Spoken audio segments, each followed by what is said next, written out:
Hey everybody, welcome to Geek Addicts.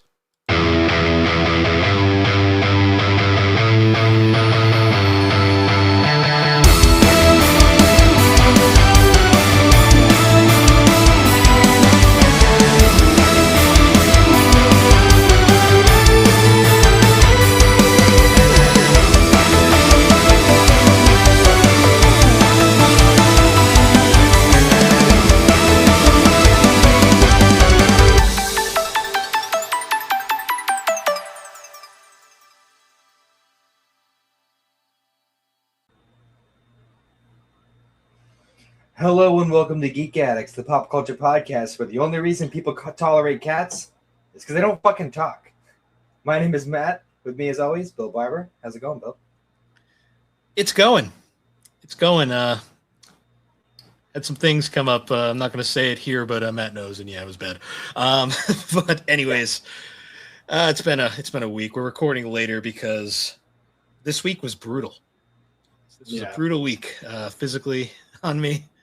And on Friday, I was halfway through my workday, and I was basically about to collapse. And I was just like, I'm not going to be able to record. I'm so tired. So I was like, we got to do this one Sunday. I'm not going to make it through. I reread the book too on Friday. The second I read it, I think once on Tuesday, and then I read it again on Friday in preparation. I was like, damn, I'm not reading it a third time. Yeah, not in 1 week. You would have had to carry the episode because I would have been useless. It would have been like a GNC on where Alex is exhausted, and you can tell. Yeah, but I've been through that. We had torrential rain this entire week. Like, it was bad.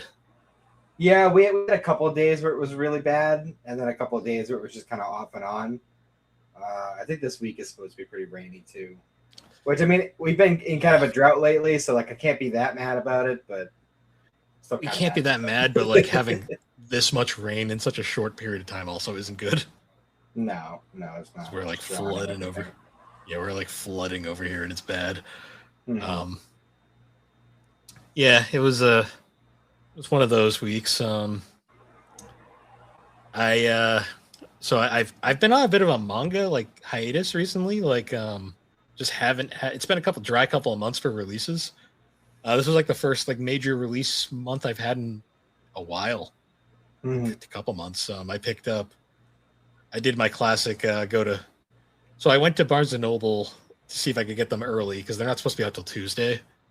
And I didn't find them at Barnes and Noble, but I did end up finding all of DCKO, which also isn't supposed to be out yet.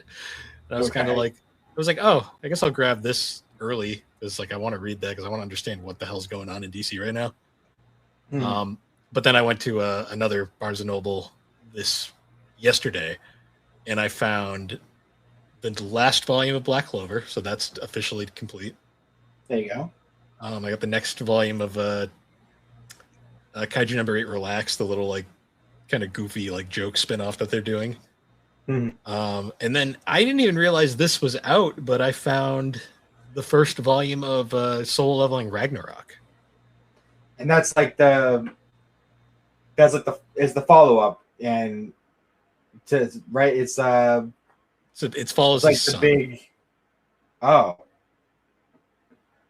is it that one chick, the blonde one? Yeah, they did kind of a prelude to it in like the final chapters of the last volume of Soul Leveling. I never read the last volume. Okay, or the last two. I don't even remember what I read too, but the side stories. Yeah. The Ragnarok follows his son, and it was the first volume. I read it today. I don't know yet about it. It seems like we're redoing everything again. Like it's one of those. Yeah. But now Jinwoo is the Shadow Monarch. I feel like, well, it kind of already was, but like I feel like. But now he's like solo the leveling. I feel like solo leveling, much like JJK, it doesn't warrant a sequel. There's no reason for one to exist. Yeah, it's. I feel like it only got one because it was just so popular that they were maybe pushed into doing it, or maybe they just didn't want to stop and just didn't realize that I don't know where the fuck I'm going with this. I don't know. yeah, it was. I'll see where it goes. It's kind of interesting. Like I kind of like this weird, like different take on the world, but it also does feel like they're just retelling the story again to a degree. Mm, Only with like yeah, a character who's now aware. which they already kind of did that after they did the whole reset thing. Just kind of retold the same story again. Now they're just gonna do it the third time with a sick kid. That's weird. Yeah, it's odd. Not bad though. Fair. Um, I also, what else did I do? Oh, I also found there was a couple of like individual comics I picked up. I found the they did a couple annuals this month, and one of them was they did the Superman year 1000, where they were basically explaining the aftermath of DCKO and what he's been up to. That one was interesting. I kind of have to read DCKO to really understand what's going on. Mm-hmm. But the other one they did was they did a annual for World's Finest, and World's Finest is like, so it's a Batman Superman comic that takes place like in the past, so they don't have to worry about continuity, and it's kind of like the early days of Batman and Superman's friendship. Is it It's anything like the world's finest three-parter and Superman the Animated Series? so this volume kind of, but we'll get into that. It's a fun series. Oh, nice. So it's a fun series overall. Very fun. Mark Waid's writing it, but this annual was really fun. So it was two parts. There was the first story was it was basically a Father's Day episode like issue where Clark and Bruce they take Alfred and Pa Kent out for dinner. Oh yeah. And yeah, it's kind of fun. And then of course they get called away, and we get to see like Alfred gives a lot of backstory and stuff. It's so weird seeing Alfred again because he's currently dead in continuity. But that's kind of fun though, having like the quote unquote parents of Superman and Batman just chatting about their kids. Like, yeah, I would read and or watch a whole fucking thing of just that. Just them talking about raising the fucking psychos they ended up. Well, one of them is psycho, one of them is, but one of them's the literal definition of a Boy Scout. No, it was really cute. It was very wholesome. Because there's a whole running gag about how Alfred doesn't really consider himself a father. He's not really sure why he's there. I mean, the whole time, like Pa Kent like keeps like offering him like breadsticks from the restaurant because Alfred didn't order anything because he's Alfred. And throughout the entire thing, he keeps going like, "No, I'm fine, sir." Eventually, they end up saving the day at the end because, like, of course, Batman and Superman get caught in some Lex Luthor bullshit. It's really goofy. But finally, at the end, after they've solved the day, they're having this one last chat, and Jonathan once again he's like, "Breadstick," and he's like, "Don't mind if I do." After he's come to that whole resolution, it was super cute. The second story was hilarious. So this story is the one that's kind of related to that World's Finest episode. They're doing something, and Clark needs Bruce to like watch Lois. Keep in mind, this is before the identity was known and they weren't married. So then Clark's finishing up what he was doing. He looks down and he sees Bruce is taking Lois on a date, and he's like, "Hey, it's not what I said." And Bruce is like, "Well, keeping her safe." And he's just like, "Hey, you know what I'm about." The entire issue is Clark sabotaging Bruce's date in the most pettiest fuck ways possible. Like, there's points where like they're going on like the tunnel of love, and Clark like blasts him with his freeze ray, so he falls into the river before they get on the boat, which is funny. And Lois thinks it's hilarious. And then he's doing the whole like he's gonna like knock over the bottles like thing, and Clark is just constantly intercepting it like every time, so he keeps perpetually fucking up. And like the whole time, like it gets more and more ridiculous each time, to the point where Lois is just kind of over it. And we get a great like little like dialogue box where Clark then decides, all right, now I'm gonna just show up just to fuck with him even more. And the second he appears, like Lois like has like a box where she's like Clark, Clark, how are you doing? like this whole thing. That's great. And then Clark so makes is Bruce aware that he's fucking with him the whole time, or is he just oh yeah. Oh, okay. And he can't do shit about it. That's hilarious. It is the best. And it ends with Clark basically getting Bruce to wrestle a pig. Okay. And That's a Lois choice. Lois is very unimpressed and kind of disgusted by it, and that's where it ends. Okay.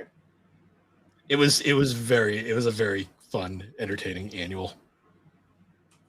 I also have a few pickups. Technically, two of them won't arrive until Tuesday. So, fun fact is, I'm assuming one of the ones that hasn't arrived is the Batman Static. Of course, you already That have was also no, I haven't bought it. I'm it. not really interested at the moment, but it was at the store, and when I saw it there, I'm like, oh, that's fun.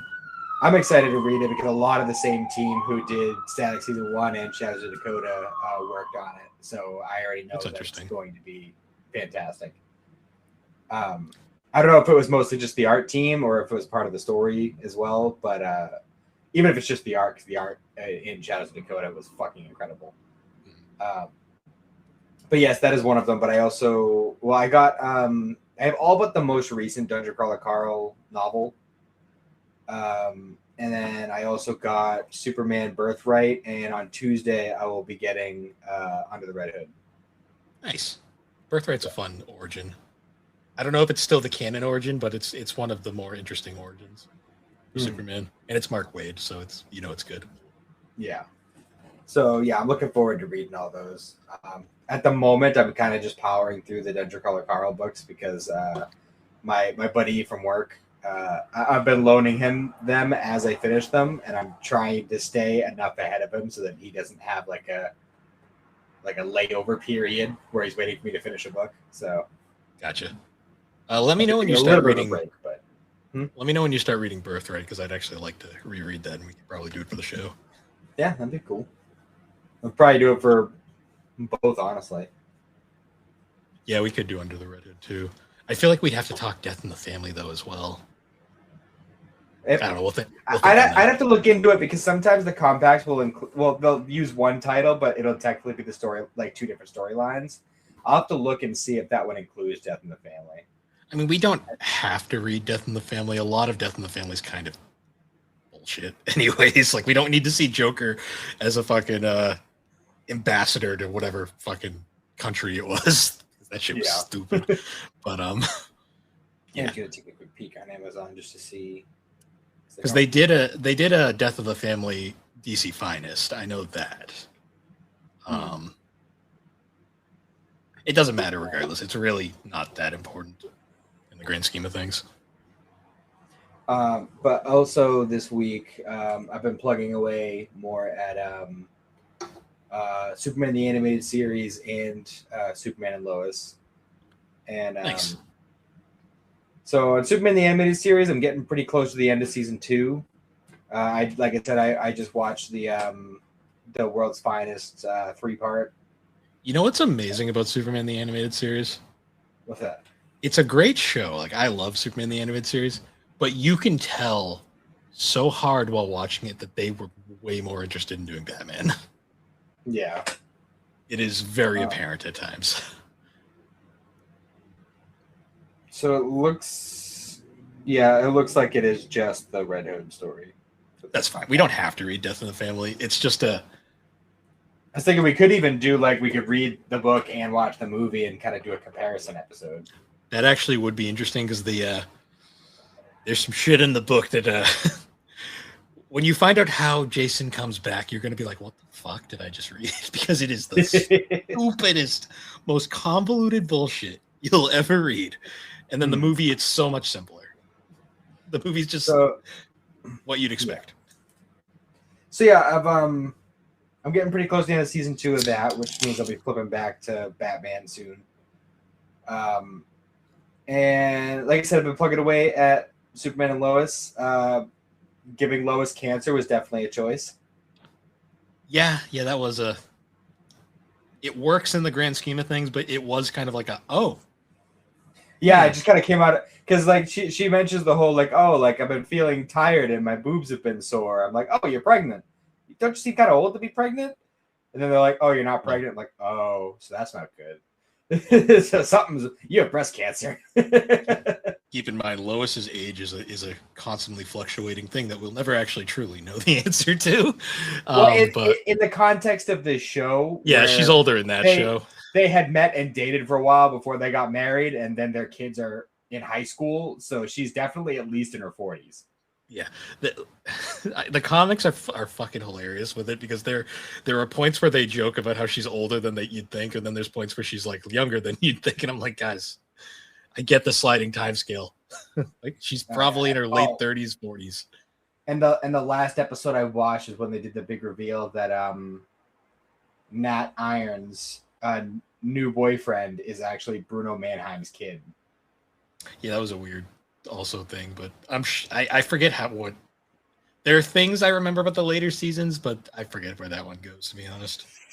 Also, I've been consistently into the stories that they've been doing for each season. Like I'm on season 3 right now, and I'm still just as invested as I was in season 1. So yeah, that's a lot, especially for a CW show. They put pretty much what they had into finishing it off strong, which is great. But I will say the actor change for John was a little off-putting at first. Yeah, that threw me off. That threw me off big time. Do you know anything about why that happened, or scheduling? Yeah, that's all it was. They just couldn't get him for the other 2 seasons. Gotcha. But the other thing too is like the end of season. One thing that bugged me is with John's story arc is the end of season 1. They really kind of imply that he meets this girl and it's gonna go somewhere. Nope, forget about that. That's not important. Yeah, well, that's like he meets her and they start dating, and then I feel like she just kind of disappears, and then like they go to a party in Metropolis, and like he's talking to his ex-girlfriend. He's like, "Oh, I have a girlfriend." I'm like, "You do?" "Oh shit, Candace. Yeah, I totally forgot." Like because she hasn't been in the show like at all. And then we have this whole scene where her dad steals his truck and then punches him in the face. Then he pulls a gun on Lois. And then fucking Clark confronts him in the diner and just fucking makes a fool out of him in front of everyone. It's great. I love that whole episode was fucking amazing. It's so crazy though, because I love how Clark as soon as he hears that he pulled a gun on Lois, he gets up and Lois is like, "Honey, this isn't a job for Superman." He goes, "He won't be there." It's just like, damn, dude, that's a fucking yeah, man. You're bringing it. You're bringing Tyler it. Tyler Hoechlin is the best Clark. I don't care what anyone says. But he definitely won me over with this show. I was very like meh with him in Supergirl, but when he's in his own show, yeah, he's fucking. Well, he has stuff to do in this show. he was there as a prop more than anything in Supergirl. Yeah, I had the Supergirl show. They're like, "Oh, I've been superheroing for a year and a half, and I already beat Superman." Like, fuck you. No, you didn't. You stupid bitch. No, see, I love Superman and Lois's interpretation of Clark and Lois because they're already older, they're established, and they don't have any of that fucking bullshit that a lot of the newer shows will try to do. So they're just like already like they're already confident in where they are as people. So it's like you don't have to deal with any of that. So it's like you just get this fully engaged character, so they get to do more interesting stuff with them. Yeah. And so far I've only had one instance of CW logic, which that was a thing that drove me nuts a lot in all the other CW DC shows was the CW logic, the forced like the forced problems between characters where it's like any reasonable person will look at this and be like, you just talk about it. It's fine. Like it's not a big deal. And that's one of the things that this show Superman and Lois has only happened once so far. Where I was like, that doesn't make any sense. It was when it was after Clark had told Lana that he was Superman. And then she was wicked mad at Lois about it. Yeah, that was weird. How she was like, You made friends with me knowing this, and that means we're not really friends. What the fuck does that mean? No, it doesn't, you idiot. Lana's an in-name only character in this show because she's really not the Lana from the comics at all. But it's definitely very different from the animated series version. Oh yeah, a lot. But I mean, I like the character, I like the actress and everything. I think she does a great job. But there are moments where I'm like. And, like going back to season 1, I did not like her husband. Now that I'm in season 3, I fucking love him. He's one of my favorite characters. Well, season 1, he's very clearly got issues, and the family drama that they did in season 1 with them was a little much at times. No, the more recent family drama is a lot more engaging with the whole. Well, it's more thing. Yeah, which It's so weird because like you think they figured things out, but no, that wouldn't make sense. I will say though, that's much more realistic. It's yeah, no, it's you. That's what I'm saying. Like season one was a little. Season one, it felt like they weren't sure if they were going to get more seasons. That's kind of the way I feel like with that show. I think what they were doing with season one, it was one of those kind of like. I think that what they were going for was like a shared trauma, like kind of made things better, kind of situation. Yeah, and then it was like, no, we were having problems. You were actually cheating on me for 6 months, and no, that's the last straw. We're done. Like, yeah, because season one ends in a point where that could have been the ending, and it would have been fine. Which leads me to believe they weren't sure if they were going to get more seasons, so they could actually do more later. Because like I think of like, because for the most part, when it comes to like the like the CW shit, like the drama that just happens. This Superman and Lois is one of the shows that actually does it well. Like I always think of like the scene where Clark and Lois have their little like argument when he doesn't show up for the meeting that she was supposed to go to because he had things to do, and they have like a realistic argument about it, and it's like not like you can see both sides, and it's like, and they work it out, and it's like okay, and then Clark does that really nice gesture after where they have like the date in the farm. Yeah, and then it was also the like the scene where. Or the whole episode, really, where Lois is starting her cancer treatments. Yeah. And Clark tries like a group therapy for like the spouses of people who have cancer. And he's like, yeah, no, it's not for me. He's like, no, it'll be fine. Don't worry about it. Whatever. It's whatever. And then like we actually have that moment of him being like, I can't protect you against this. Like this is not a job for Superman. I can't do shit. This is the first time in my life I have felt powerless. Like yeah. It's and like that's like a really compelling moment. Well, there's also like season one, another scene that's like really like strong and impactful to me is the scene where Jonathan gets trapped in a John Henry Irons trailer and like it's about to kill him. Yeah. And Lois loses her shit there, which at first you're like, that's an extreme reaction. Then you find out the whole they had the miscarriage like thing, and it's like, oh, she's got trauma. Like that hit her harder than you'd expect, and it like that one's hard. Like that was a emotional episode. No, look, I'm just saying, coming from a parent, no, her reaction was completely warranted, 100%. Oh yeah, completely warranted. No, absolutely. I did not have a problem with, and she was all horrified, like, oh no, I can't believe I did. No, you were. I would have done the same thing. I would have fucking screamed in their face. What are you, a fucking moron? No, absolutely. Just like, I love how well written Lois is in this show. Like I love Bitsy's performance. She's like probably my favorite actress that's ever played that character. She's definitely up there for sure. I will say the lady Rachel Brosnan in the new movie, she might be a good one too. I really liked her in the first movie. Yeah. But yeah, no, I'm still thoroughly enjoying it, and I'm a little bit worried that when it comes to especially the live action shows, because I plan on watching as many of them as I have access to before I lose HBO Max, and I'm worried that there aren't going to be any more that even come close to make me liking it as much as this one. That's except maybe Gotham, maybe. Gotham does its own thing, so you might like that one. I've heard good things about that one.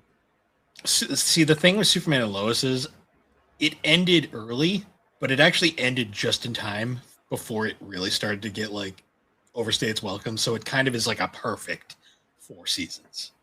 Yeah. Well, that was kind of the thing with Flash. I feel like it was after season 4 that it started to drop off. That's the CW curse. It's like they're great for like their first few episodes, and then they just hit that point where it's like this. You've overstayed your welcome. Like you should have ended here. Like we don't need. Which is kind of ironic because Supergirl was kind of the reverse, because I didn't start to like it until around season 4, and I think that was because I didn't really like the cast that much up to that point, and then they introduced Brainy. And they brought Lex into the mix, which I like the actor who played Lex in Supergirl a lot. It's not the same actor who plays him in Superman, right? Superman and Lois? Because I know he comes in at some point. I don't remember, to be honest. So we'll have to wait and see. But I like the actor who played him in like the Arrowverse. I wasn't sure about him at first, but like as we had more time with him, I was like, okay, I like this guy. So Supergirl's a bit of a weird case because it actually started on a different network, so it might, and they brought it over to CW, so that might be why the early seasons were a little weird. Yeah, makes sense. Yeah, no, it's a great show though. I love Superman and Lois. That's like the people always joke saying the CW. It started with the Superman show. Technically, it was WB at the time, but it started with like Smallville, and it ended with the Superman show. It was like a perfect bookend. I've never actually watched Smallville. Is it worth it? Is it worth watching? Yeah, it's interesting as a unique take on the because it's like Superman without the actual Superman part. Okay, I might give it a watch after I finish Superman and Lois and give it some space. Watch a couple other things, then I might circle back around to it. Just remember, it's not an HBO show. I'll have to find it elsewhere, but yeah, just remember it's a show from the early 2000s, and it shows at times. Well, that could be a good thing because there's some because I've come to the conclusion that I actually, and it's not just like a nostalgia thing, but I actually really like movies and TV from the 90s.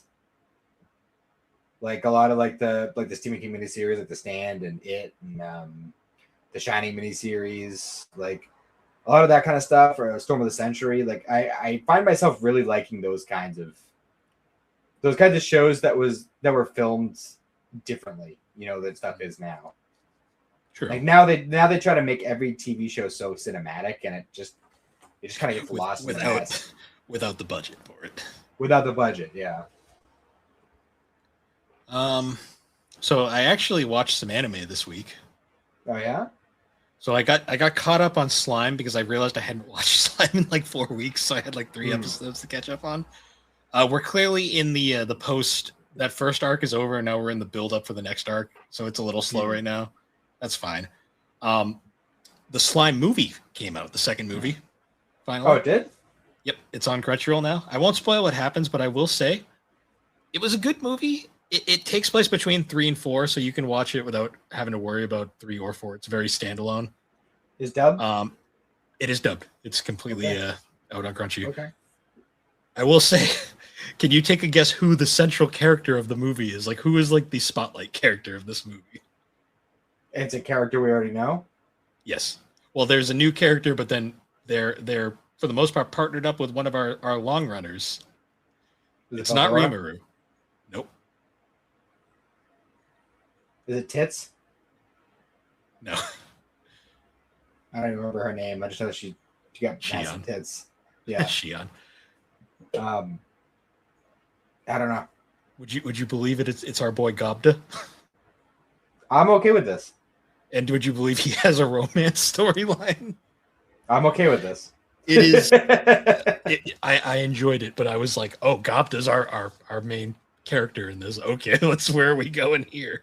We haven't seen him much lately, so yeah. No, it was a fun movie. It's very. And it takes place between the last season and the current season. It's between season 3 or 4, but there's basically all you need to know is the stuff from season 4 hasn't happened yet. So that's really the only major plot thread. They brought the crazy vampire lady too, which was fun. She was chilling. Oh, okay, gotcha. All right, I'll have to give that a watch at some point. I don't know when I'm gonna get around to it. They finally put the Demon Slayer movie on there too, so I'm gonna have to watch that at some point. They also today came out kind of out of nowhere the final My Hero Academia special. Oh, it's out? The Aries special came out today. I didn't think it was coming out until later for some reason. No, just it randomly shadow dropped today. It's also only 6 minutes long, so it's not very long. What? But it's literally. I looked it up. That comic is not that little like mini chapter ain't very long. So it's still okay. Whatever.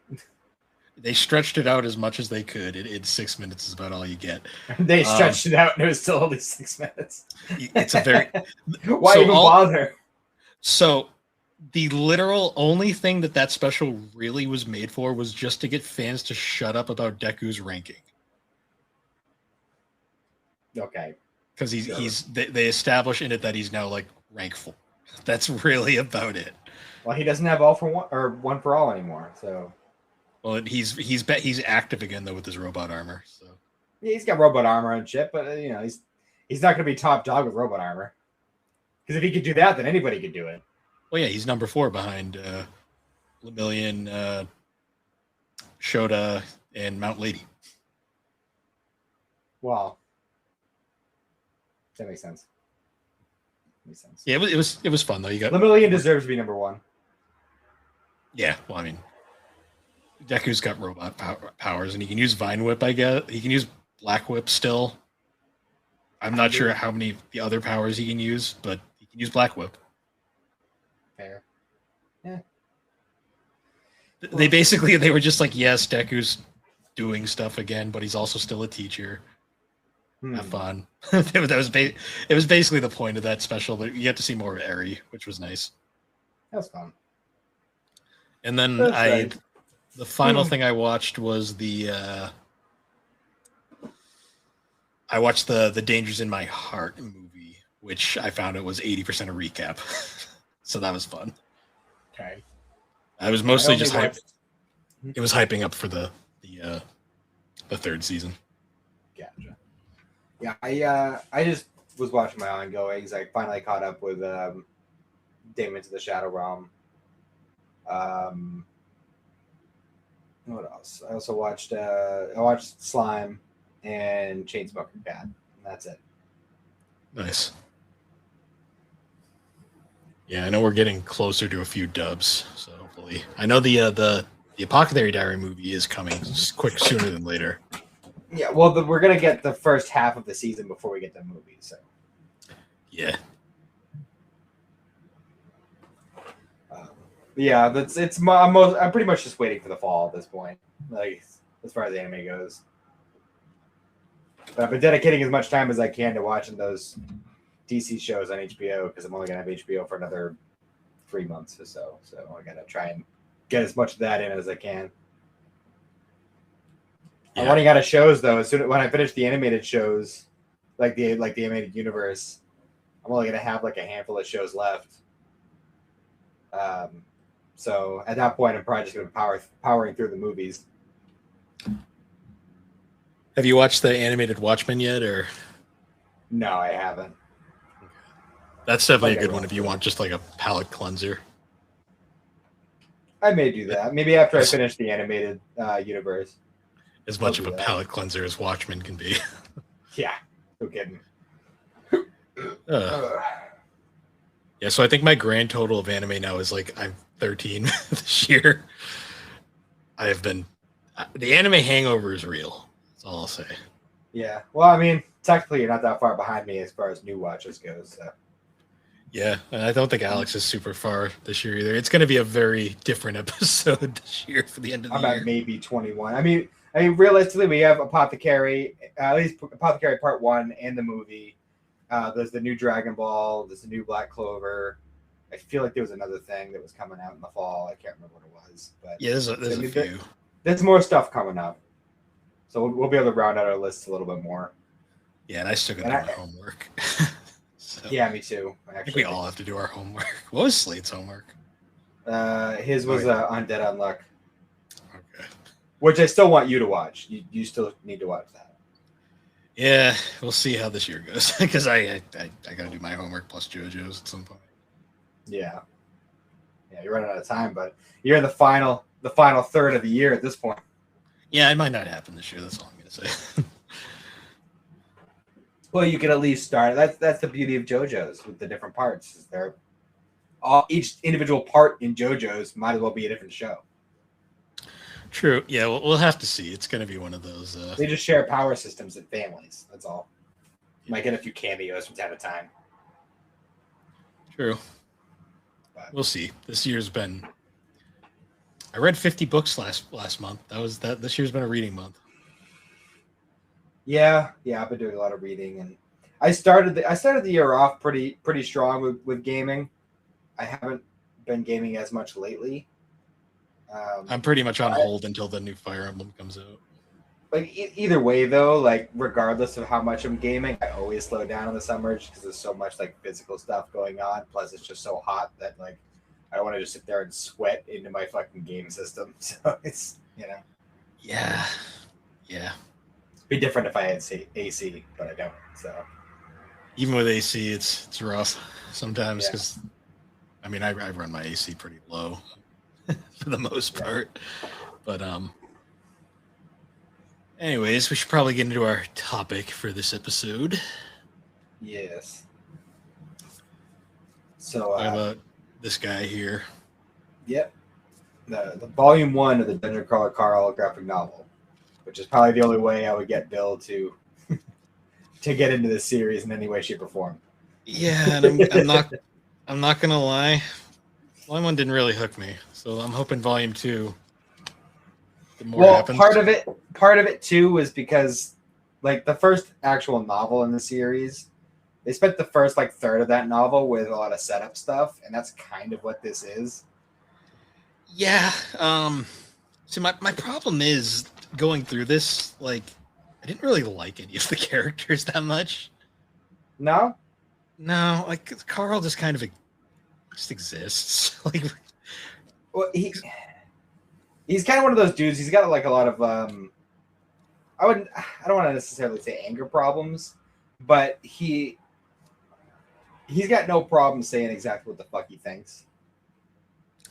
yeah. You see, the other problem I had with a lot of this is the writing to a degree, and this isn't a problem with the book itself. This is just my personal tastes.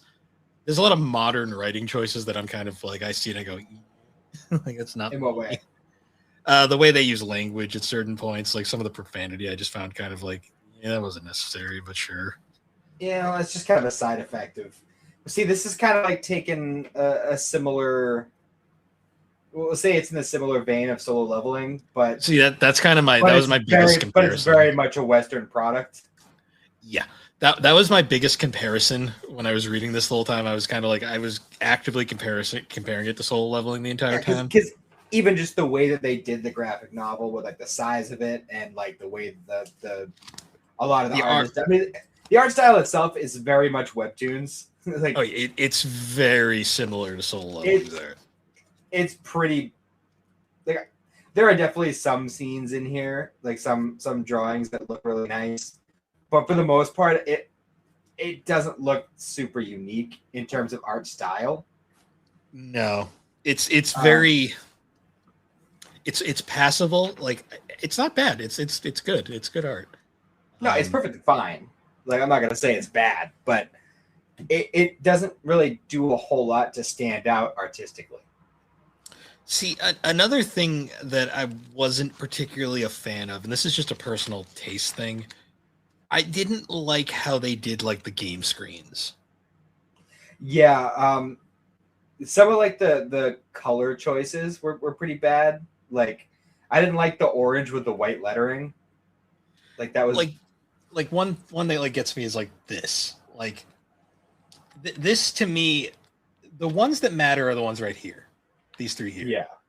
Then there's just this panel of like 100 of them piled up. The problem I have here is technically to get what the gist of over there is, you only have to read those three, but it's like overstimulating the eyes, and my eyes were kind of like, I don't like that layout. That panel layout's kind of crap. I'm not gonna lie. Yeah, and because it's like it's staggered, like different sizes and you know, so it's not consistent. There was a lot of points where I was taking the book and literally shoving it to my face because I could not read because there's so much shit going on. That is another issue I have with this particular graphic novel is the printing of it. Like the pages themselves individually are fine. They're kind of flimsy a little bit, but I mean it's higher quality paper than a lot of comics, so I'll give it that. But at the same time, it's like you got to like really stretch the bitch out if you want to see the whole page. Yeah.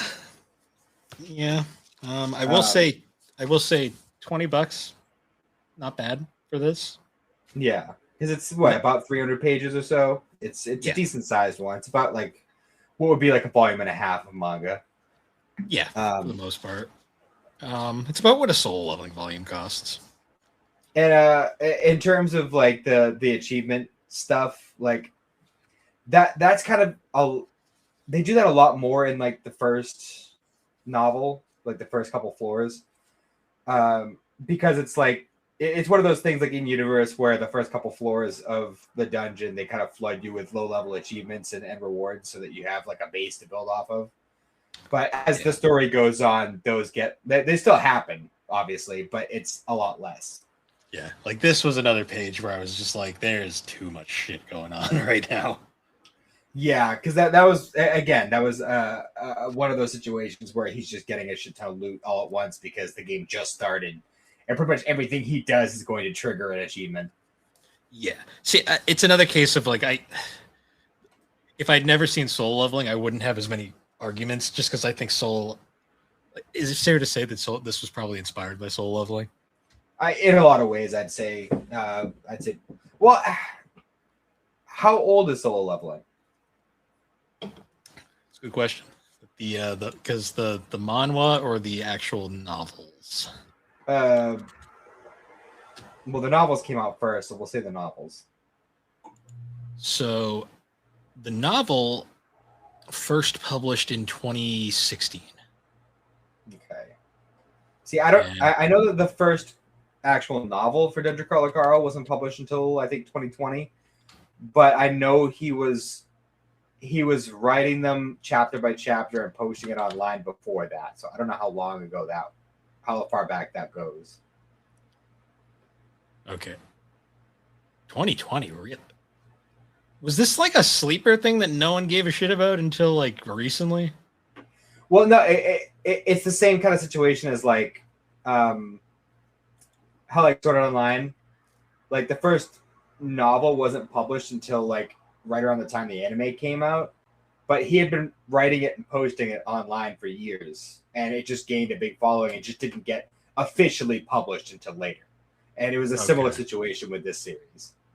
So he already had like a ton of the material already written by the time he actually got greenlit to publish it. Gotcha. So he had to have been writing it since at least 2018. So Solo was a few years before. Yeah. But it didn't make the jump over here. That's the real question. When did Solo make the actual? So I mean, it could just be one of those situations where it's they were both kind of inspired by similar things.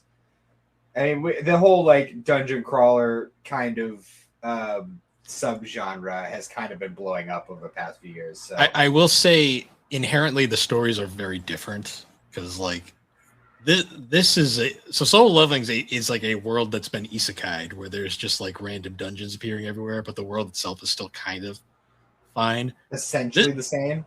Yeah, this is a world that just straight up like is a game show now.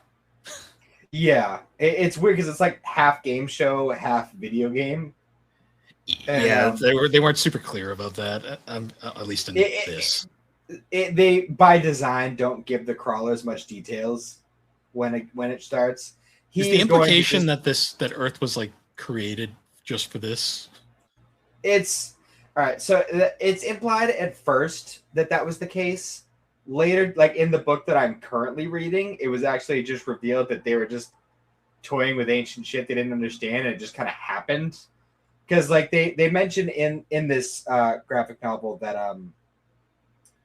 that they had seeded planets with different sentient life forms, and that this one just happened to be seeded with humans, and this is not the only one out there. But like later on, it's revealed that no, they were actually messing with technology from like an extinct species who was kind of like the origin species for a lot of stuff, including humans. And they like accidentally seeded planets with these different species. And all right, so we should probably actually talk a little bit about the setup and story itself. So one thing that's kind of interesting is apparently one of his biggest inspirations was actually RuneScape. That's fascinating. That makes sense with how his age, everything. That makes a lot of sense. Because he does make a lot of like pop culture and video game references and stuff like that. Like later on, later down the line, he will get like a personal safe room. It's kind of like buying a house, but it just kind of follows you around. It just takes residence to different towns and stuff that he goes to. And he just has like a Frogger machine in his fucking space. Sure. just because. So essentially, the idea behind this story is that Carl basically like his cat jumped out the window and he was going to fucking get the cat, and then like everything in the world just collapsed. So basically, the way poor it nice works, old lady next door got fucking yeeted out of existence. yeah, right, just got decapitated. So basically, the way it works is that they take any sort of structure on the planet that has a roof and they break it down into, I guess, base materials, and then use that material to make the dungeon. And they have like a crazy AI that fucking just runs the whole thing and like makes all this shit happen. And the AI comes up with all like item descriptions and shit too. And essentially, like for like an hour, a bunch of different entrances will open up to the dungeon, and anybody who wants to go inside can go inside, and then they're part of the dungeon crawler world show. Is it just implied that everyone who doesn't go in just dies? No, they have free reign to just live on the surface. There's just no buildings, so they have to start from scratch.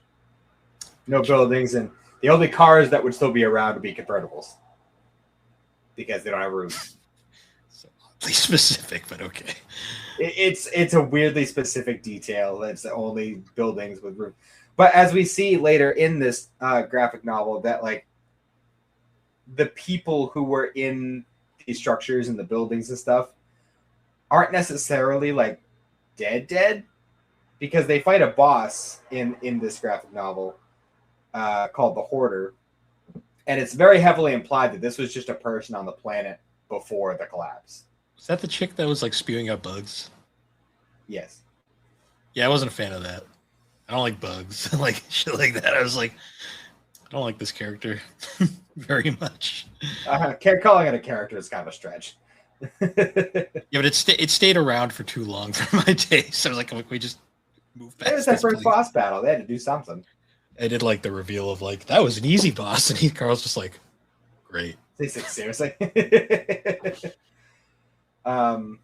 See, it's so funny comparing it to Soul Leveling, where like Jinwoo is just fucking OP, because Soul Leveling is such a power fantasy.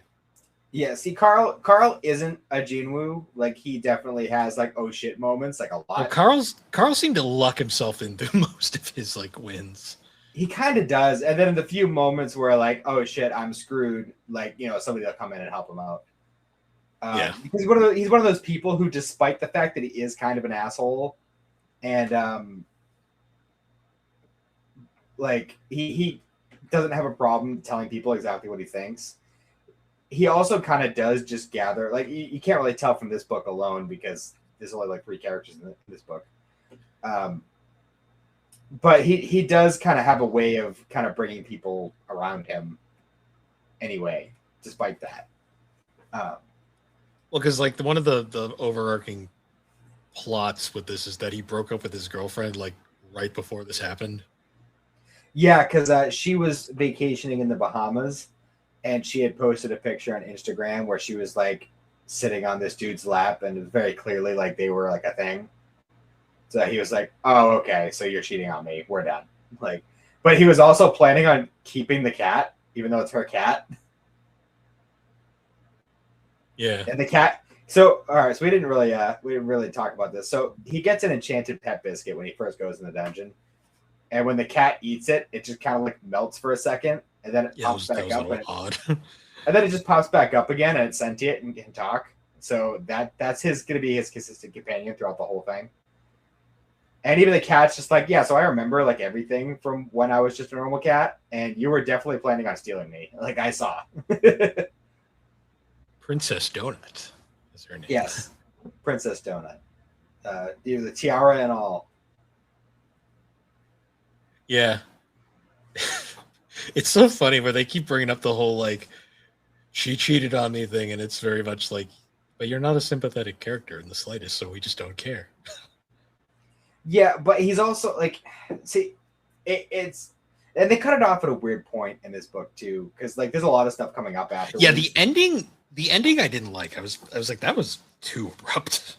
It's very abrupt. Yeah, like It just if they straight had, up like, if they had just put one more chapter in, it would have made more sense to end it there. well, because it Because literally ends. It ends with this, and then the next Yeah. page is just ads. end of volume 1, and I'm like, what happened? Like, what the fuck happened there? It's just them being like, we're gonna go kill that goblin, and then just end. It's like, okay, sure. Yeah, I was kind of like, okay.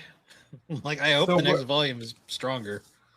There's gonna be another boss. There's gonna be they're going to run into the crawlers who killed that girl that they found. Oh yeah, they did find the dead girl.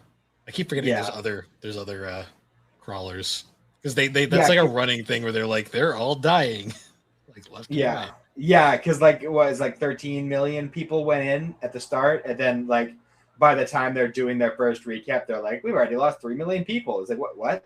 Excuse me? And then like a little bit later, it's like, we're down to 4 million. What? Like, are you kidding me? Carl's like, holy shit, we're fucked. Yeah, pretty much. I think where I'm at in the books right now, there's like 80,000 left. Jesus Christ.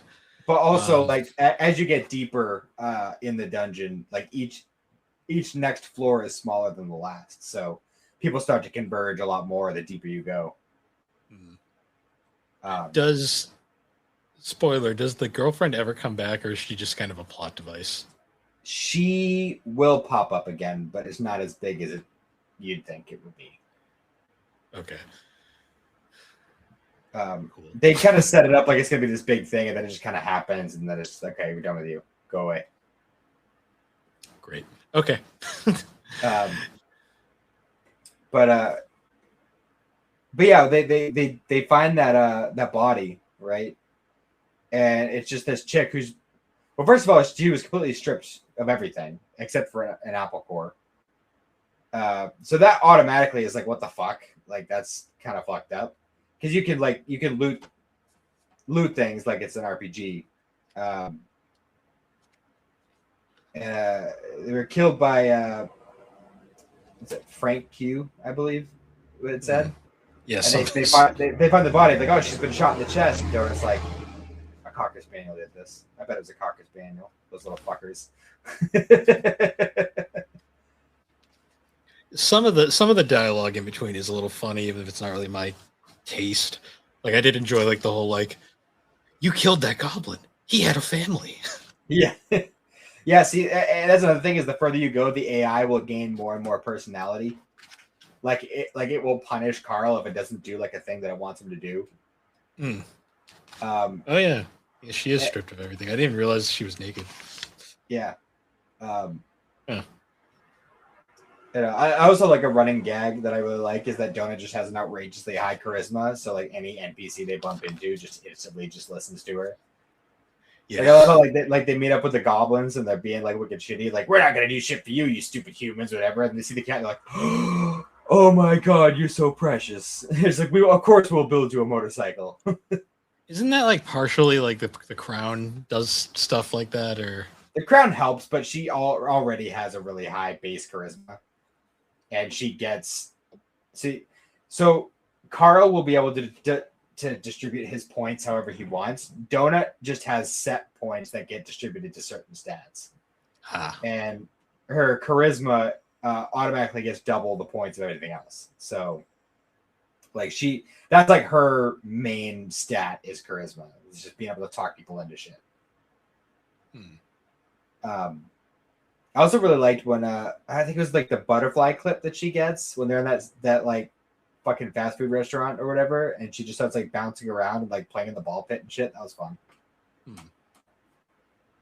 Yeah. See, it's hard to talk too much about this first book because I know so much about what happens later, and this first book was literally just set up. Yeah, it's very slow.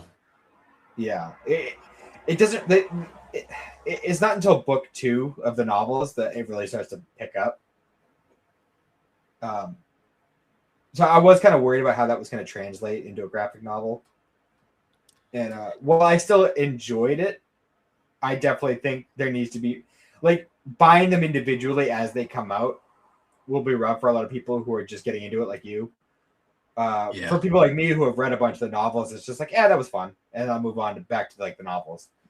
I Yeah. think once it gets to a point where more of them are out and you can just binge read a few, because I read this in an hour, like just straight through with no problem.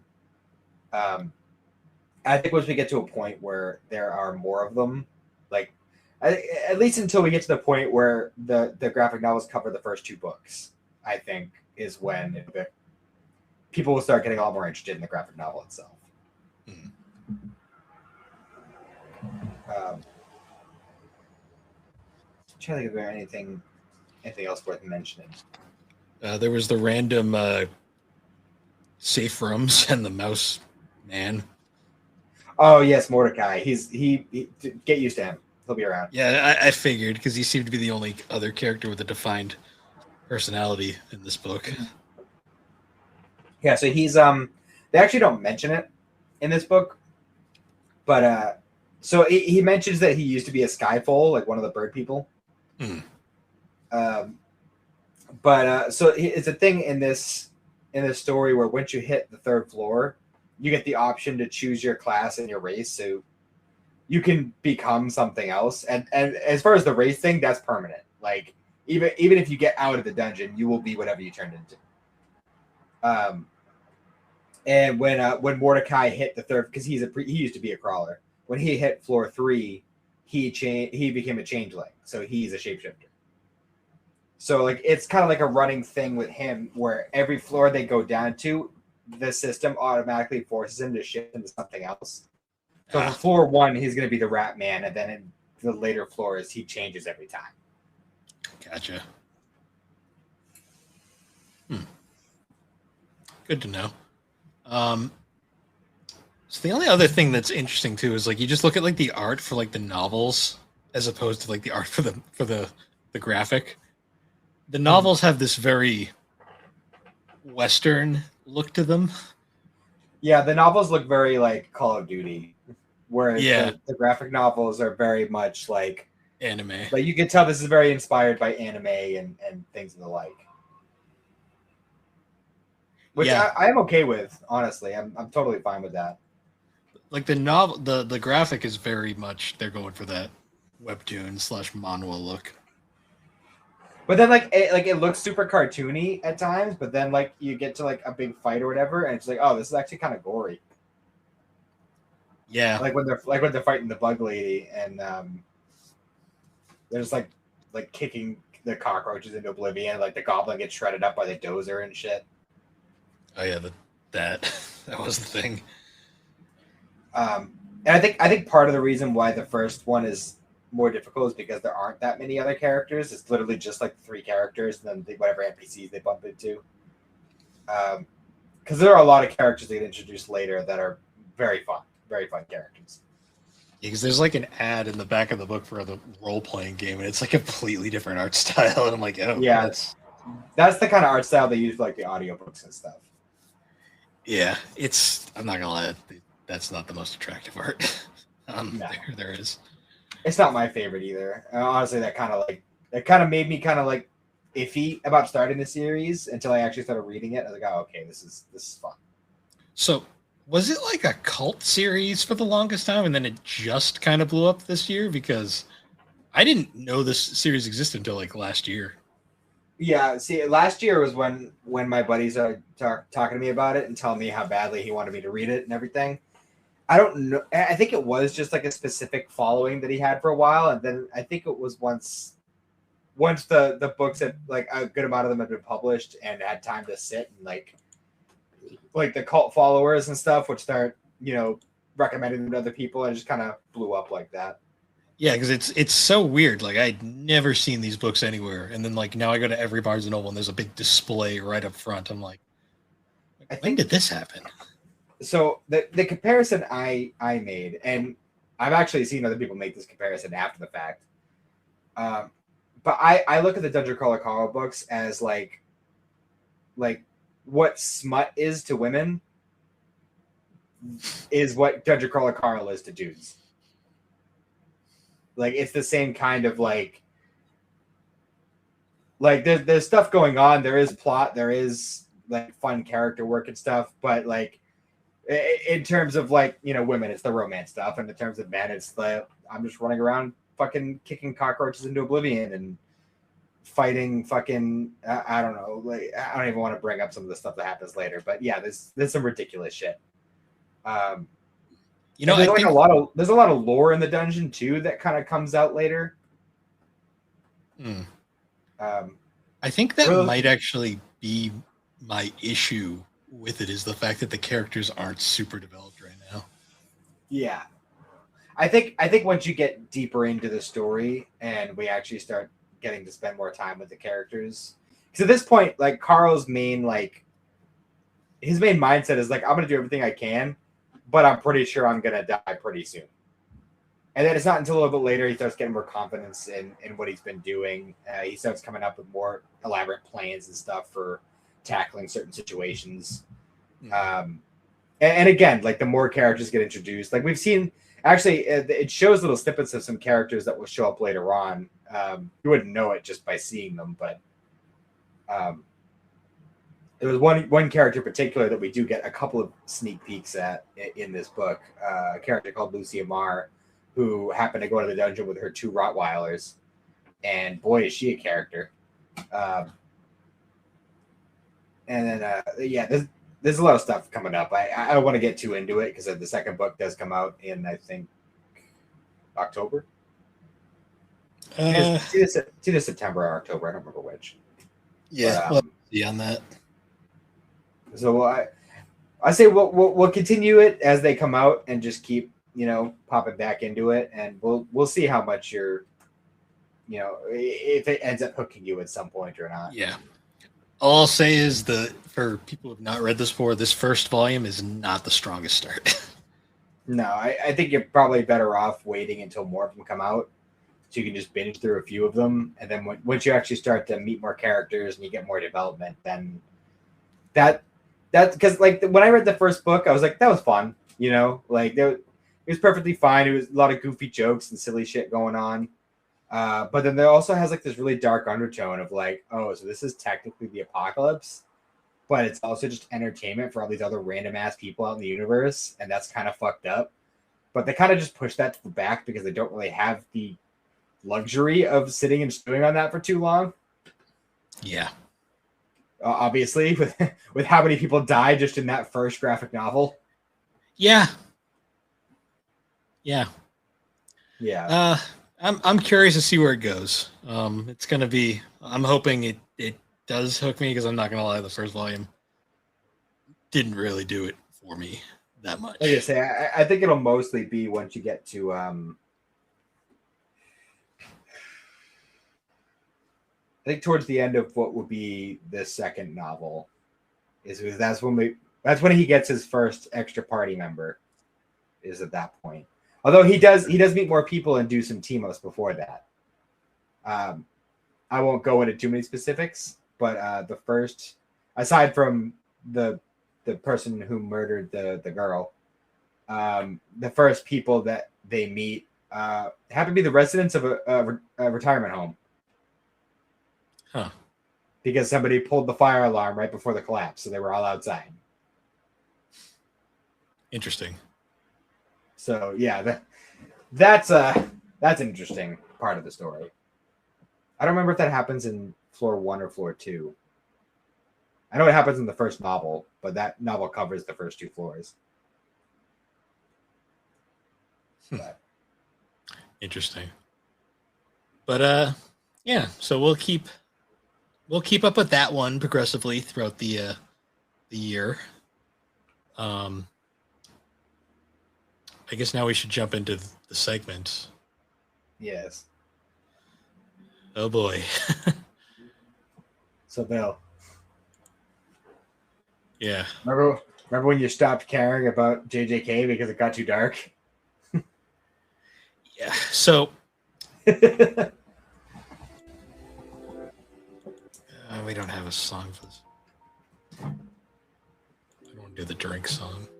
I was gonna say, I'm pretty sure last time you just did. I think you did that Diamond Time song or the Water song. I've been changing it up each time. Yeah, we'll do that one. All right. So in defense of this show over JJK, there's less characters, and these characters are all developed. Well written, and these characters are all properly developed. And also the deaths mean something. Yeah, that's for sure.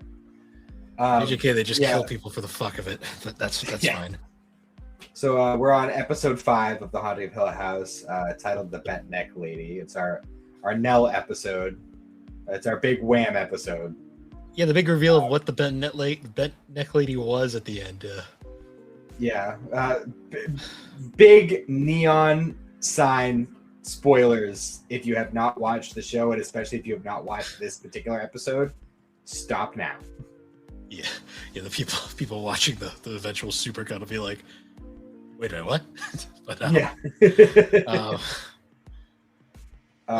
this episode was a lot. Yeah, because we got when the episode starts, we get we get kind of like we get the first night in a Hill House where she first sees the bent neck lady, and then she's freaking out about it. She wants to sleep on the couch, and we kind of already got this scene before, but before it was just silence with her seeing the bent neck lady. But here with she was hovering over her on the couch. Here we're hearing her go, no.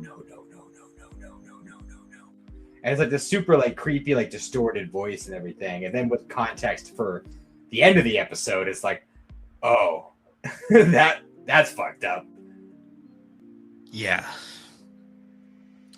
So this is the first episode where we really learn who Nell is. And I think the best way to describe her is tragic. Oh, yeah, for sure. And we'll get to it eventually, but we also do learn that, yes, the whole twin connection thing is very, very strong between the two. And I think that is a big part of the reason of both of their problems, is because between Nell's anxiety and stress and just general fear about life, and then she even says in this episode she felt his withdrawals. So God knows what else they feel of each other, and that directly affects how a lot of this shit goes down for them. Yeah. So Nell, right at the top, Nell is not well put together in a lot of ways. Because she's after we get for sure. Because after we get the whole scene with her on the couch as a child, we jump to her as an adult, and she's seeing a specialist about her sleep paralysis. And as it turns out, this is actually the dude that she ends up marrying later. Yeah, and boy, the reveal of what happened to him was sad.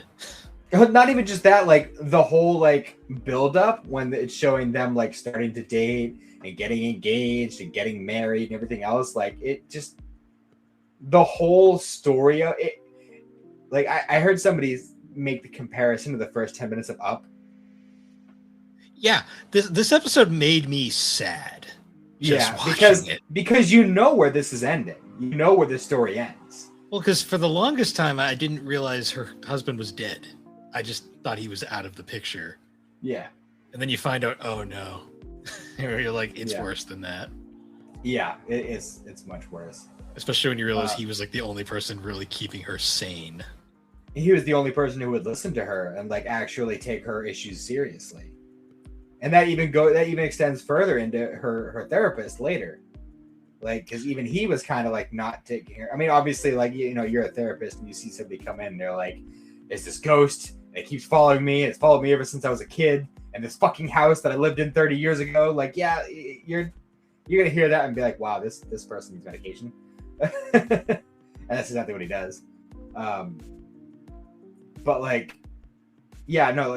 He is literally the first person in her life who has taken her issues seriously and given her a real logical explanation to why this happens.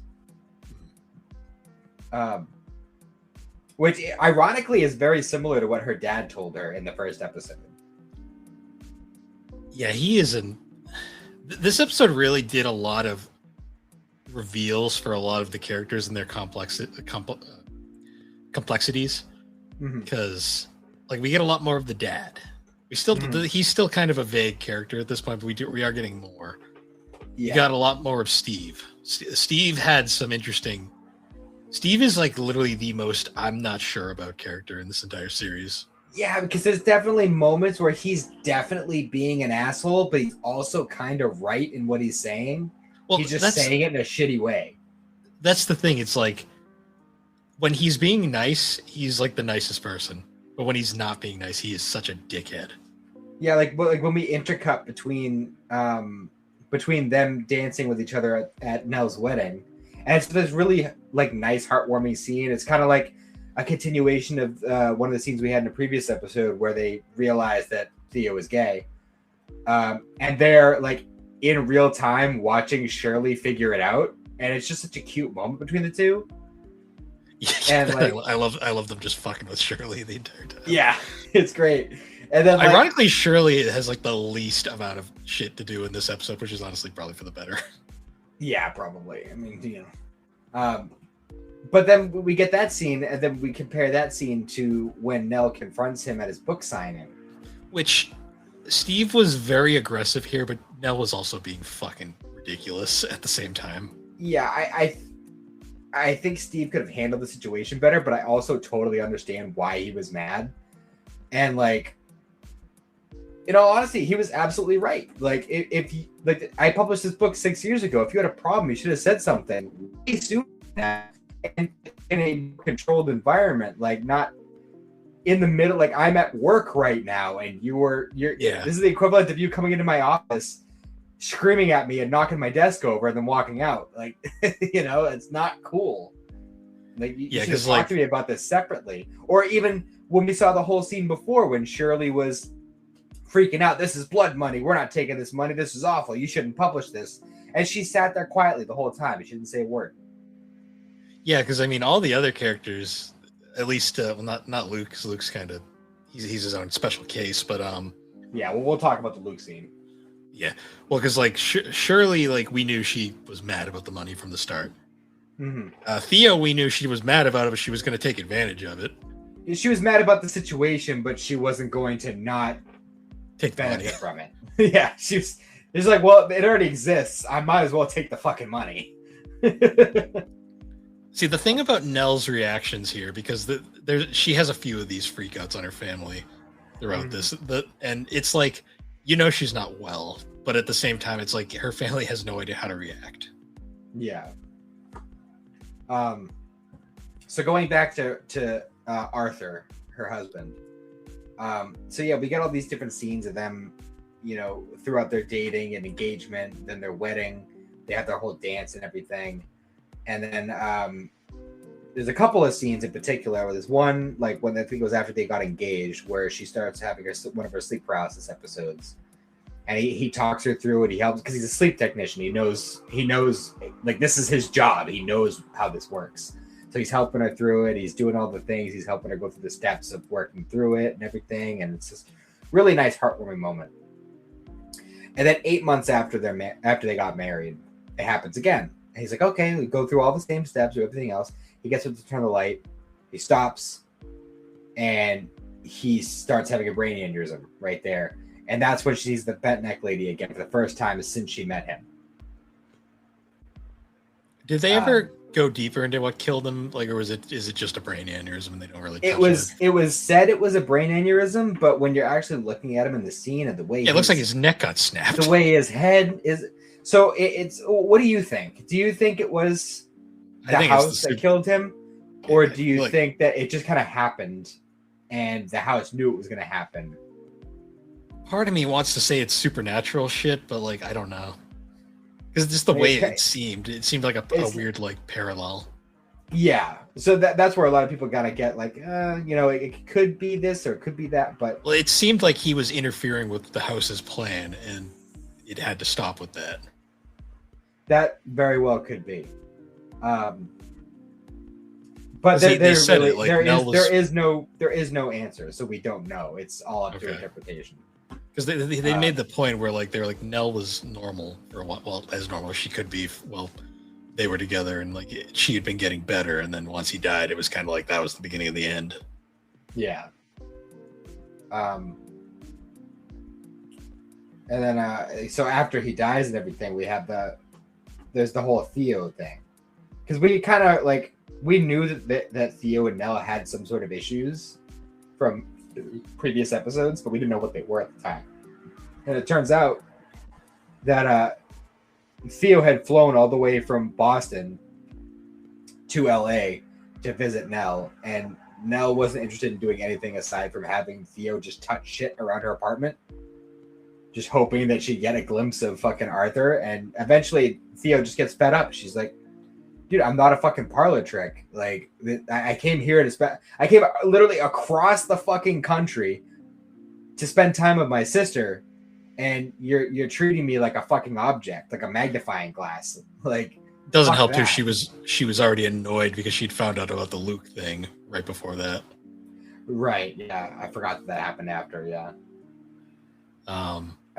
She is needlessly aggressive to Theo here, though, which.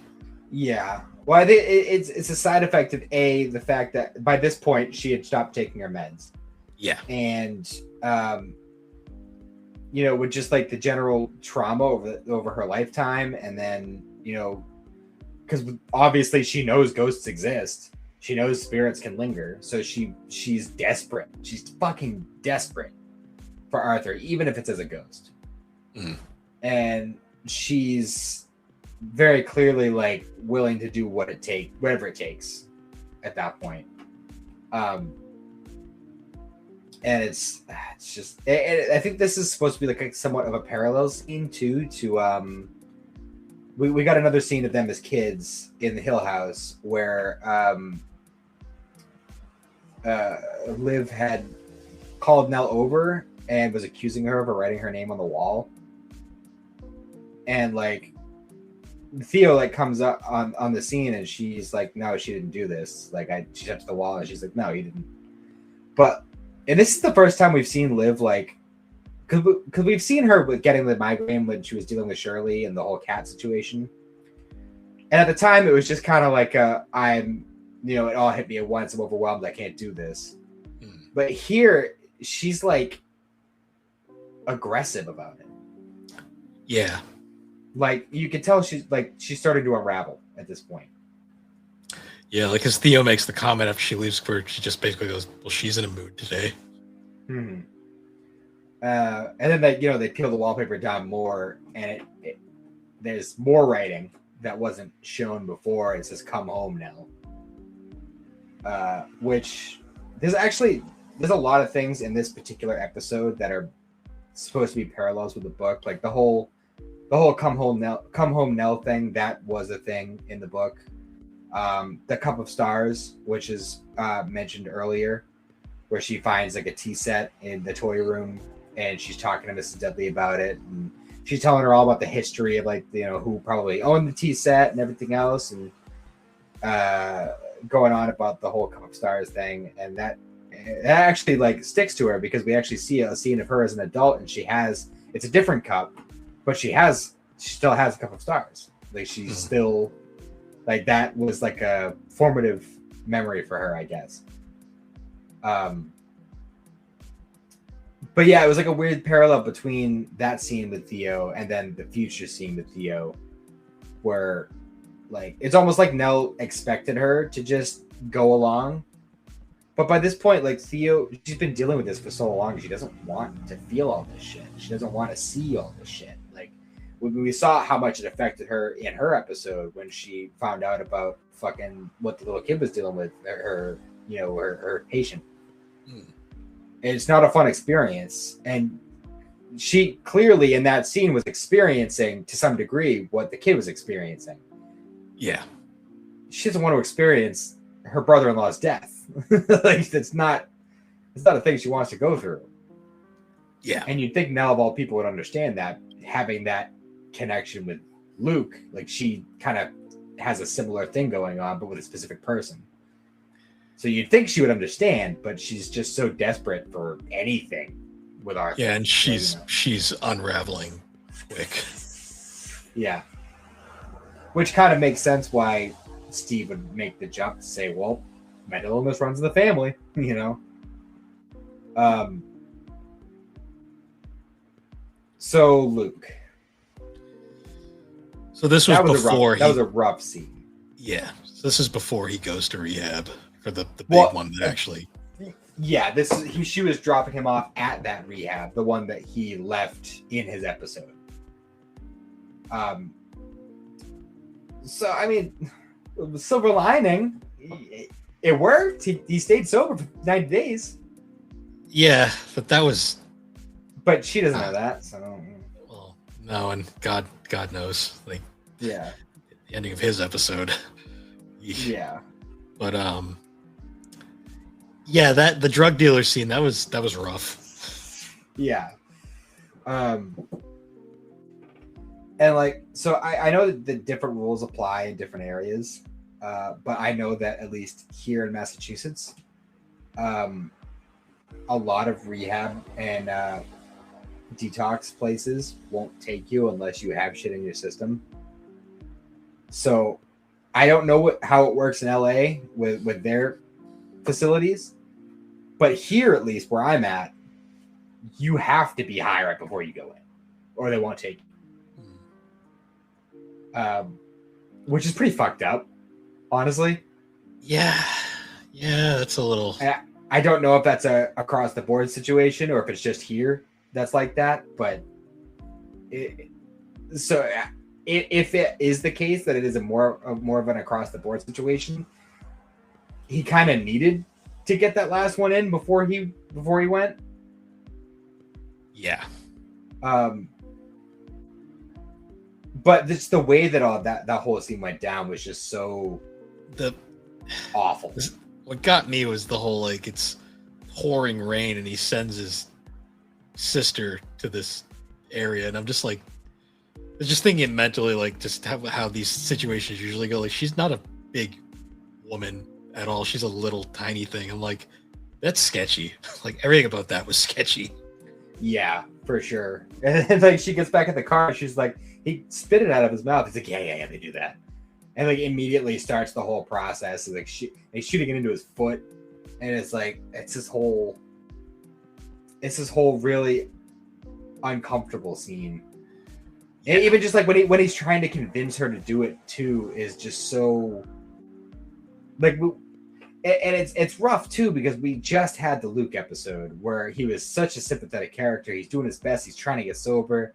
He's trying to help other people to also do that. And like, you feel for him so much. And then you see this scene of him trying to convince his sister to buy heroin for him because he owes money to the dude who's selling it.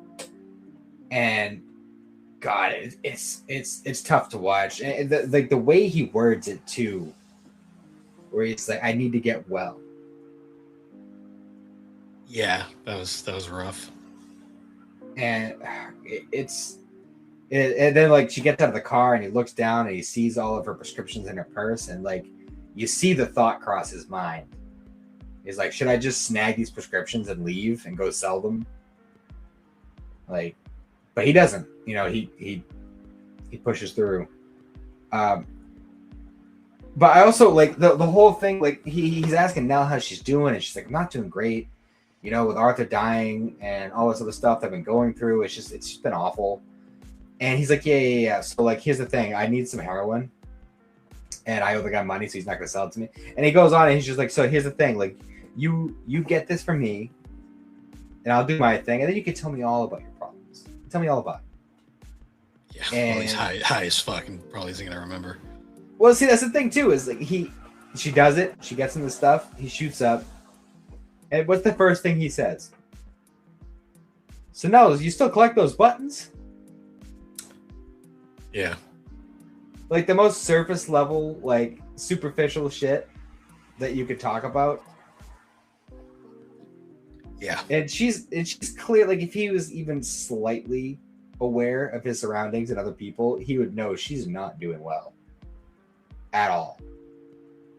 especially with the connection they have. Like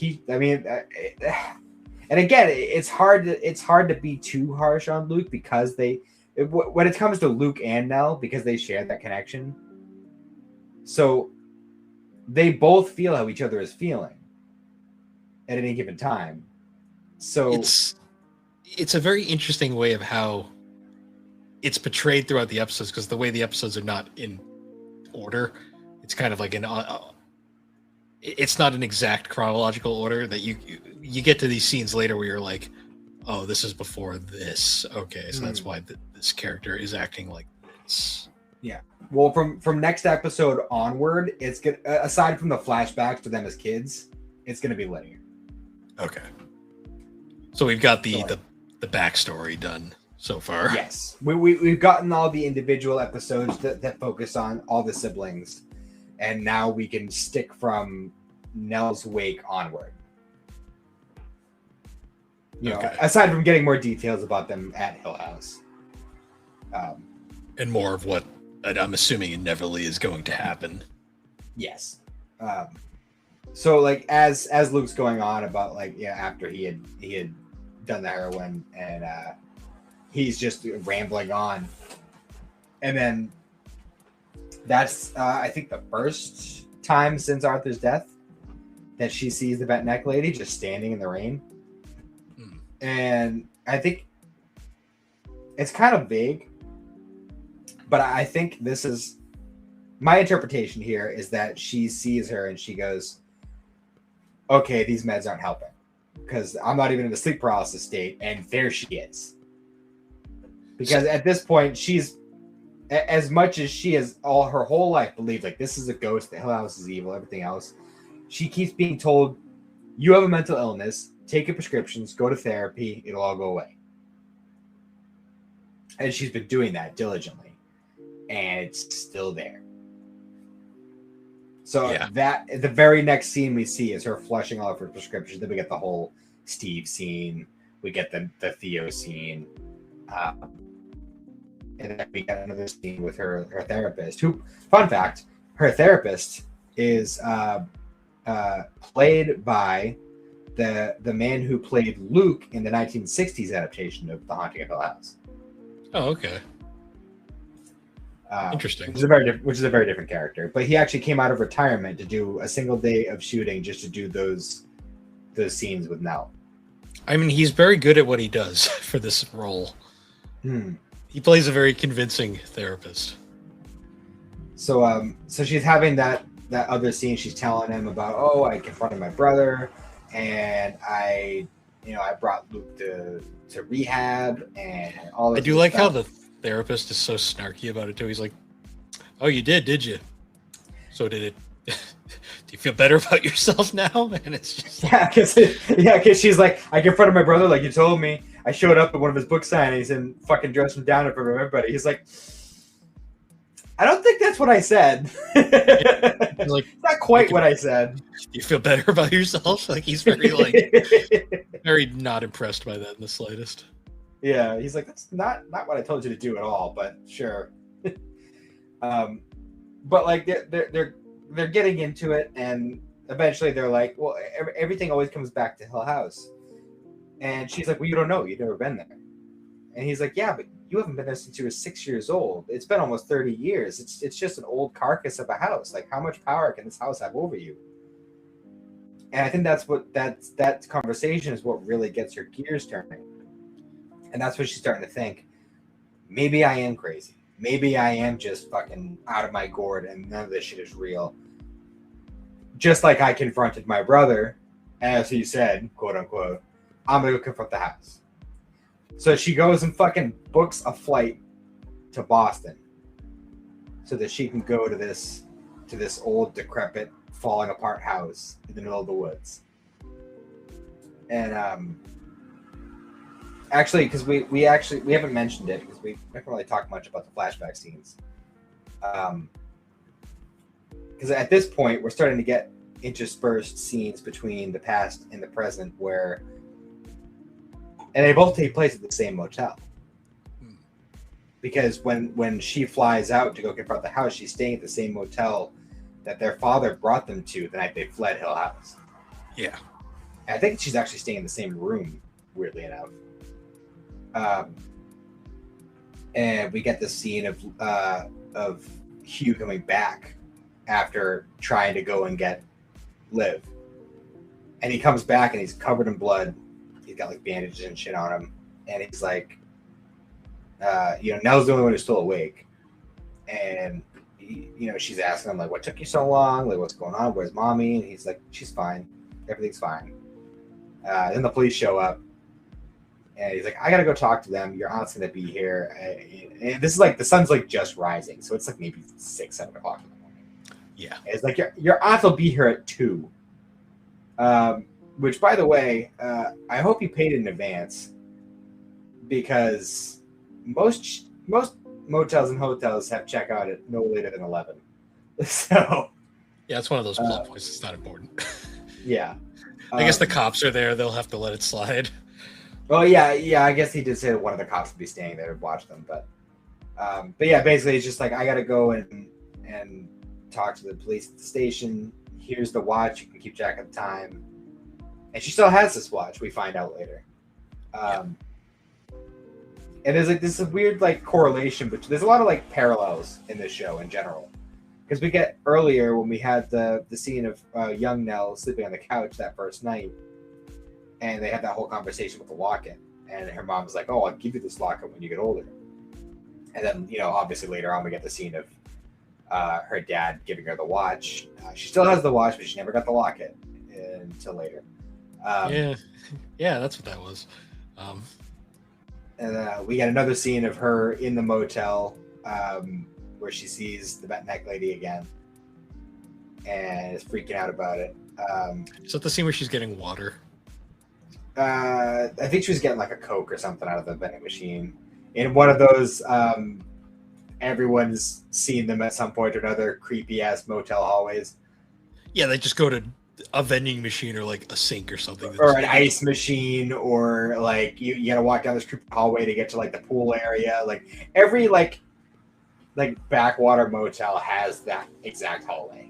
that one was extra creepy though, because it's literally just a dead end, and it's like, well, that's unsettling. Yeah. So like they have that scene, and this is actually all the way back in episode 1. When Steve tries to call her back, and she bursts in the room all freaking out about it. That's what that was. She had just seen the bent neck lady in that hallway, and that's why she was freaking out and didn't answer the phone. And then she just kind of sits on the bed, and like we see the light changing in the background as she's sitting there, and like, oh, she just kind of like blacked out and just sat there for 12 hours. Yeah, because we then see like she tries to call Steve and I think Shirley. Shirley. At that point, she wasn't talking to Theo, and Luke is in rehab. So yeah, and it's also because it's also like that's a callback to like the episode 1 where like she calls Luke and he doesn't not Luke, Steve, and he doesn't answer, and then Shirley and she doesn't answer. Yeah. Actually, these are those phone calls. So then she's like, all right, fuck it. I wasted the whole day. I forgot. So when she wakes up at first in that motel room, she has another sleep paralysis moment, but she doesn't see the bent neck lady. She sees what appears to be Luke stuck to the ceiling, ODing. Yeah, that was a little unsettling. And that's why when she calls Shirley and she leaves the voicemail, she says, "I'm worried about Luke." Now, what was that scene supposed to parallel his freak out from like the night before? No. That Okay. That will be revealed in time. Okay, so not yet. But it's at this point where she's like, you know what? Fuck it. Who cares if it's dark? I'll go to Hill House. And then she pulls up. She calls her dad, like we saw in episode 1. And all the lights in Hill House turn on, and the front porch flashes twice. Which This scene, previously, that is their mother's signal to come home. This whole scene of just segment of scenes coming up is one of the most weirdly unsettling scenes in this entire show. It's unsettling and heartbreaking in every way imaginable. Well, because we get the whole scenes where she's seeing the family again, and she's having she gets to have the final dance with Arthur. But it's cutting between, it literally cuts between she's having her hallucination, then her just dancing by herself in this decrepit mansion. It's like, this is depressing. Yeah. Because when she first walks in, she's seeing all of her siblings, but as they were when they lived there. So she's seeing all the child versions of these people. And she's, her mom comes out and she's talking to her and she's like, oh, we have a thing going on. You got to go, and I have something in the second drawer of my dresser. Go put it on and meet us down here. And she goes and puts it on. And then she comes back down and they're all waiting for her, but now they're all of her siblings are adults. And they're all dressed as they were at her wedding. And they're all having these nice moments where it's just Steve's I'm sorry for dismissing you, and Shirley's sorry for not believing you. Theo's water under the bridge. Everyone's all happy and it's all fine. And she sees Luke and she's like, it worked. You did it, Nell. You did it for me. I'm sober. Everything's good. And then he moves aside and Arthur's standing there. And she is, at this point, she's just bawling. And they recreate their dance from their wedding reception. And the whole time this scene's going on, it constantly is cutting between what's going on in her head and what's actually happening. And whenever it cuts to what's actually happening, it is just depressing. Yeah. And we actually caught little glimpses of that too back in episode 1 before she actually dies. Yeah. So it's it's a moment where it's weirdly heartwarming, but extremely unsettling and anxiety inducing, because we all know how this ends. We all know what's coming. We just don't know how it's going to happen. The second she started climbing that staircase, I was just shaking, man. I'm like, yeah, I don't like this. I don't like that at all. But did you happen to notice towards the end of the dance how when the camera was rotating around them, we were seeing the her brothers, her sisters, her parents, but it kept going, and there was more people than just them, more people than just the family. Yeah. One of them in particular happened to be a man with a bowler hat and a cane. Notice that. There was also that one cut where it cuts to reality and it kind of zooms off into the distance, and it was kind of just it was one of those frames where it's just unsettling framing. Yeah. But then Arthur backs off, everyone vanishes, the music stops, and she turns around and she sees a little girl sitting at the bottom of the stairs. Yeah, the random little girl who I was like, who's that? Okay. So yeah, she's sitting there, and then her mom comes around the corner. She's like, "Oh, we have this thing we got to do. Follow me." And they're going up they could go to the library. They're going up the old spiral staircase that leads up to, I believe, the Red Room. And as they get to the top, and her mom comes around, and she's got the locket, and she's putting it around her neck, and all of a sudden Nell looks down, and suddenly she's behind the railing on the stairs, and the necklace is now a noose. Yeah. And her mother kisses her on the head and says, "It's time to wake up, dear." And she falls. And this is where the big moment happens. Because she falls, we hear the neck break. And then all of a sudden the world just drops away. And she is hanging in front of herself. and it keeps happening over and over. We see her in the hallway. We see her with Arthur dying. We see her in the car with Luke. All the way through, and then this is when the connection hits. It's like Nell was the bent neck lady all along. Yeah, which it's kind of one of those reveals where you're like, that makes a lot of sense when you actually think about it. But then you don't know exactly what to think of it. You're just kind of like, And then the episode ends with her face to face with the child version of herself from the very first night in Hill House, where she screams. And it was just, and then like with the context of how the episode started with that exact scene,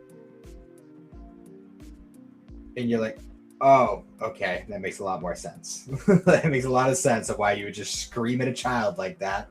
Like, no, you were screaming at the sheer horror of what you were experiencing. The whole, it's literally like this insanity of like she's been being chased by her own death her entire existence. Yeah, which is unsettling. Yeah, extremely. Like the whole concept of like a fated death is just fucking terrifying no matter the circumstances. But when you're actually getting the full extent of that in the moment of your death, it's like, fuck. Well, it's like this thing that's been terrorizing me my entire life literally drove me to exactly this outcome. Yeah, it's one of those kind of like closed loop situations. Now, so it's never really fully explained. Do we think, is this a time travel situation? Or is it that the house knew all along that this is how it was going to end? It was just showing her. I want to say more the latter, because I'm not getting time travel vibes from the story they're trying to tell. Okay. That's kind of if anything, this is like one giant symbolism thing. Yeah. I get that. Because I knew the bent neck lady was a hanging victim. That's just a common trope. Yeah, it's very obvious. I mean, the whole concept of a bent neck lady is like, no, her neck is broken because she was hung. Like, it's very clear. I didn't make the connection that Nell was the bent neck lady until she started climbing that staircase, and I was like, wait a minute. Because we knew she dies in the house somehow. That was a fucking graphic effect, though. Yeah, for sure. It was, dude, this is the episode that, like, when I first saw this show, I was like, I did not expect that at all. And it's rare for something to catch me completely up, because usually I can kind of like, even if it's a last minute putting together the situation, usually I'm pretty good about figuring that shit out. But this was like, no, I had no inclination until right before it happened. And even then, like, it still felt more like the ghost is trying to kill her the same way it died, as opposed to, no, the ghost is just her. Yeah. And it's one of those things too, where it's like, it's a thing that we've known has happened since episode 1, and we're finally getting the payoff, but it's not a satisfying payoff. It's very much I just feel empty inside. It's the Wham episode. Yeah, for sure. Next episode is going to be an interesting one, because it's the episode with her wake, where they're all going to be together. Because it's been all these converging plot lines, and now we're finally getting the convergence. Yes, and they do some interesting things with the technical filming aspect of the next episode, where, I'll just let it be as we'll talk about it next week. Okay. But it's very interesting how they handle the next episode in terms of the filming and arrangement of it. Yeah, no, I get that. So yeah, I guess that was another interesting episode. It's funny because I think the segment was longer than our actual topic discussion, but that's It was it was close. There was more to say in this episode than there was in that volume of Dungeon Crawlers or Dungeon Crawler Carl. So yeah. Yeah, but I guess on that note, once again, guys, thank you for joining us on I almost said gaming collecting, Geek Addicts. You can find Geek Addicts on all the major podcasting platforms. Check us out on the Superpod Network and check out all the awesome shows, videos, blogs, all the fun stuff over there at the network. But anyways, guys, once again, thank you for joining us, and we will see you all later. Have a good one.